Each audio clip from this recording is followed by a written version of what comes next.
My name is Brad McBrayer. I own Buckeye Window Treatments. I started 15 years ago next month, and I'm out of Columbus, Ohio area.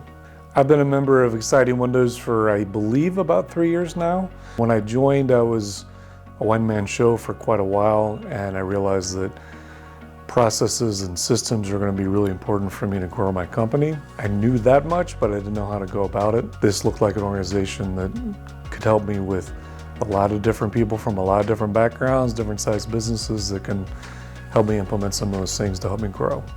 Through being a part of this group, I've been able to grow to 5 employees now.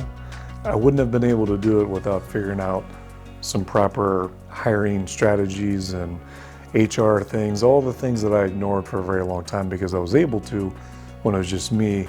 I feel that I've got a safety net of industry-specific resources and great colleagues that I can learn from. If Oliver Schreiber and Mark Perrell are members of Exciting Windows, based on that credibility alone, it means it's got some good value to it. So that's the main reason I took a look into it, and certainly everything was confirmed, and that's why I joined.